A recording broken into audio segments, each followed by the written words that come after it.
रात्र गडद होते तशा सावल्या जिवंत होतात आणि काही वाटा तुम्हाला परत फिरू देत नाहीत. ही गोष्ट आहे अशाच एका रात्रीची, जिथं चकवा हा फक्त एक शब्द नव्हता तर एक जीवघेणा अनुभव होता. गोष्ट चकवा, एका रात्रीची खरी गोष्ट. तुळशीपूर हे गाव लहानसं, शांत, पण संध्याकाळी तिथं काहीतरी वेगळंच जाणवतं. लोक अजूनही सांगतात, रात्री उशीर करू नकोस, चकवा लागू शकतो. शेखर, गावातलं एक शिकलेलं पोरग, शहरातून नुकताच परत आला होता. त्याची मावशी आजारी होती म्हणून तो रात्री घरी जायला निघाला. गावाच्या बाहेरच्या पायवाटेवरून चालताना त्याच्या लक्षात आलं, समोर एक दिवा चमकतोय. तो म्हणाला, काहीतरी उजेड आहे, म्हणजे कोणीतरी असेल पुढे. तो त्या दिव्याच्या मागे चालायला लागला.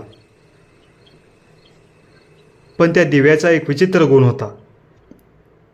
जसा तो जवळ जाई, दिवा तसाच दूर सरकायचा. शेखरच्या चेहऱ्यावर काळजी उमटली.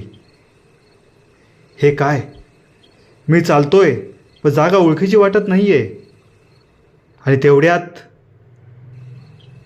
मागून एखाद्या बाईच्या हसण्याचा आवाज आला, थंड, भेसूर. त्याने मागे वळून पाहिलं तर काहीच नाही. तेवढ्यात समोरचा दिवा गायब झाला. आता फक्त अंधार आणि एकटा शेखर. तो झाडाखाली बसला, थकल्यासारखा, घाबरलेला. म्हणाला, मी अडकलोय, हाच तो चकवा असावा, हाच तो चकवा असावा.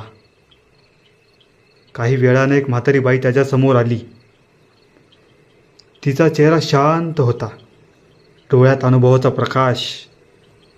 ती म्हणाली, बाळा, डोळ्यावर विश्वास ठेवू नकोस, मन शांत ठेव. तिथं त्या झाडाच्या सावलीकडे पहा, तिथं खरी वाट दिसेल. शेखरने तसं केलं आणि खरंच एक ओळखीची वाट दिसली.